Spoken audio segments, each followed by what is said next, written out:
Yo, welcome back. All right, now we're doing question 9, which is another rectangle problem, but it's actually very different. So let's read. It says a rectangle area of 3,200 square feet is to be fenced off. It says two opposite sides will use fencing costing $1 per foot, and the remaining sides will use fencing costing $2 per foot.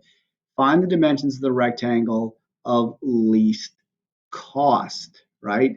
So what is it we want to do? We want to minimize cost. So you can see, yeah, it's definitely different than question 8, right? If we were looking at question 8, right, which I can scroll back up here, question 8, we wanted to maximize area, find the dimensions of the rectangular plot of greatest area. Well, that's not what we want now. Now we want to minimize cost. All right, so what's the story? Well, the picture looks the same because it's a rectangle, right? So I'm going to go ahead and label my rectangle. And again, I can label this y and I can label this x. You can pick any variable you want. All right, it's not going to matter. And now this is where people, I think, got tripped up. It's like, okay, so what comes next? And some people wrote area equals x times y, but no, you want to minimize cost. So you need a cost function. So a function that's going to represent the cost of this project. So you're like, all right, well, how am I going to figure that out? Well, all right, let's do it. It says two opposite sides use fencing costing $1 per foot. So let's just say that these are the sides that are going to cost $1 per foot, right? If I had, say, 60 feet of this red side, right, it'd be $60. How would I figure that? I do 60 times 1. Well, I don't have 60, right? I have x. In fact, I don't know what it is, right? So 2x represents that length, and then times its cost rate of $1 per foot. This now right here represents the cost of, we can call this the standard fencing, right? Because it's not as expensive. So this is the cost of, I'll say the cheap fencing. And we don't know how much we have. We're trying to find the dimensions. So now, all right, what do I have to add to that? I have to add to that the cost of the more expensive fencing. So this and this, right? So again, if this is y, this is y. So I have 2y worth of more expensive fencing, but now this stuff is $2 per foot. So whatever that length is, I'm going to be multiplying it by 2. All right. So this right here is the cost of, we'll say, expensive fencing. So then when I add them, I get the total cost. So now the function that I'm representing here is cost. That's what I want to minimize. I now have cost equals, clean it up a little bit, 2x plus 4y. So just like last time, you have a function in terms of two variables, no good. So was there other information that I have not used yet? And yeah, right, this particular rectangle must have an area of 3,200 square feet, right? So you're like, oh, all right, I can use that information. I know area is going to be x times y, and that must equal 3,200. So I can solve it for x or y. I'm going to choose to solve it for y and get 3,200 over x. So you see how there's a little twist in this problem? In the prior problem, you wanted to max area, so you used area to come up with the function you were going to optimize, and then you use that cost analysis, which is basically a play on the perimeter, to get one variable in terms of the other. Well, this is the exact opposite situation where now you want to minimize costs. So you have to do that play on perimeter, so to speak, right, to get the cost function. But now you're using area to get one variable in terms of the other. So it's actually, they're two neat little problems to do side by side. All right, so anyway, so going back to this here, I'm going to get C of x, and that's going to equal 2x and then plus 4 times 3,200 over x, right? So 4 times 3,200 is what? 12,800. So it's going to be 12,800 over x. Okay, so that's what we got going on. All right, so now what's our next step? In fact, you know what? I should mention this, and this happened on the prior problem. Because I decided to make my variable x to be the cheap fencing, it played out the way it played out. If you decided to make your variable y to be the cheap fencing, it's going to look slightly different, but in the end, you'll get the same answer.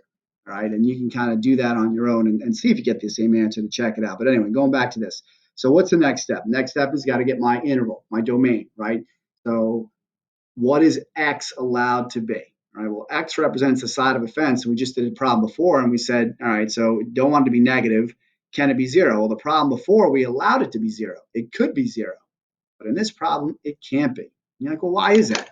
And if I scroll up here, right, I allowed x to be 0 here, and x represented a length of the fence. Why is it that it's a problem in the problem we're doing now? Well, in this problem, 0 didn't break the function, right?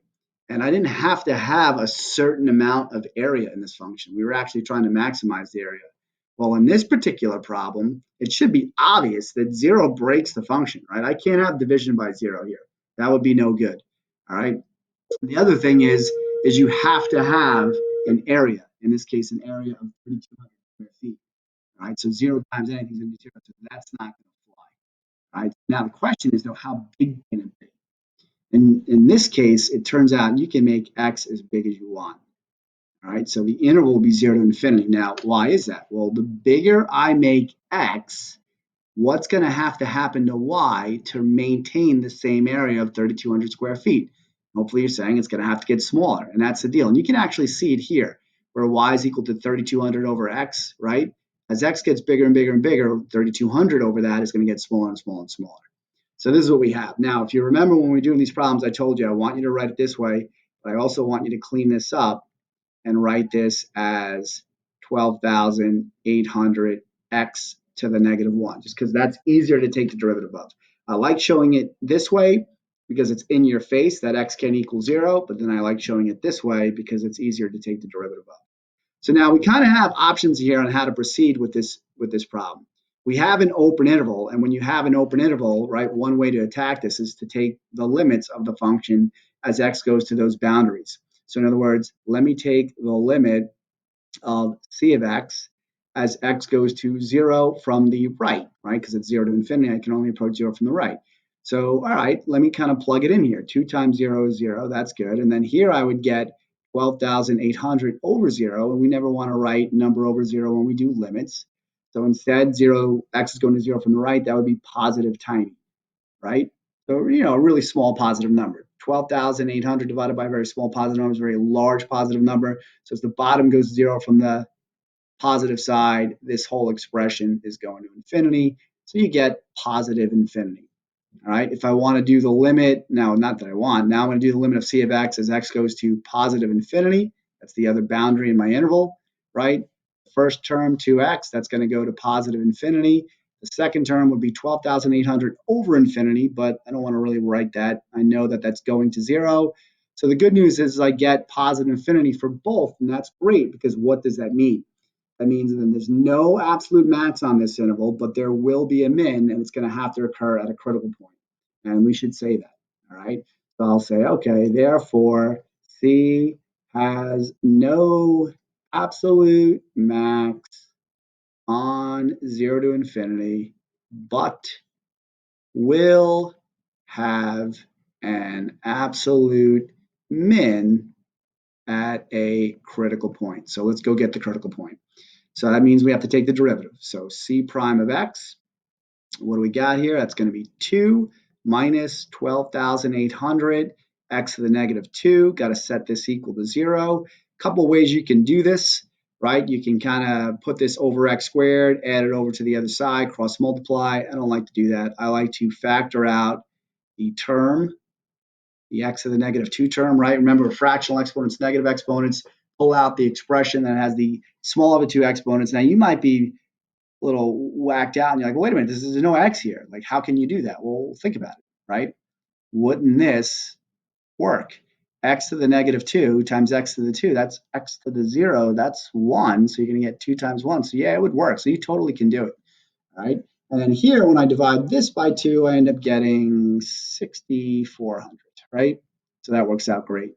So now what do I know? I know that c prime is undefined at x equals 0. I get that from this factor, but I don't care about this, right? Because this is not in the interval, all right? So this guy here is not in my interval 0 to infinity because I'm not including 0.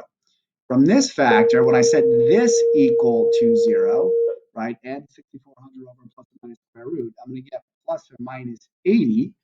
Again, the negative I don't care about because that's not in the interval. So we actually only got one critical point in the interval. which is great. So now it's the only critical point, and we got these two limits. This has to represent the absolute min. Okay, so there's going to be an absolute min cost. All right, we'll say where dimensions of rectangle are, and we got 80 by, what would y be? Well, y would be 3200 divided by 80, so that's going to be 40. All right, and there we have it. All right, so now what if you didn't want to do a limit? Could you have gotten away with it? And the answer is yes, you could have. And I'll kind of maybe put this up here in green. So what we could have also done is we could have said, all right, let me make my sine line from 0 to infinity, right, for C prime, put my critical point on it of 80, and now test, right? So over here, I can test 1. This would be negative. This would be positive. Positive times negative is negative. And then over here, I can test 100. 100 squared is definitely bigger than 6,400, so that would be positive, right? So then this would tell me that my cost is decreasing up until this point and then increasing after that. So now remember, sine lines are for relative extrema. They tell us that we have a relative max at x equals 80. But why would this relative max have to be an min? I'm sorry. Why would this relative min have to be an absolute min? And the answer is because it's the only critical point. Right? The function only goes from decreasing to increasing. So that's why you'd have an absolute min there. So you'd say that, right? So we can say something like, since x equals 80 is the only critical point on 0 to infinity, and because C prime changes from negative to positive, blam, absolute min cost where dimensions are. Okay, that's another way to do it if you didn't want to do the limits. I kind of like doing the limits. I like doing both ways, to be honest. All right, good stuff. Hopefully question 8 and 9 are good to go now.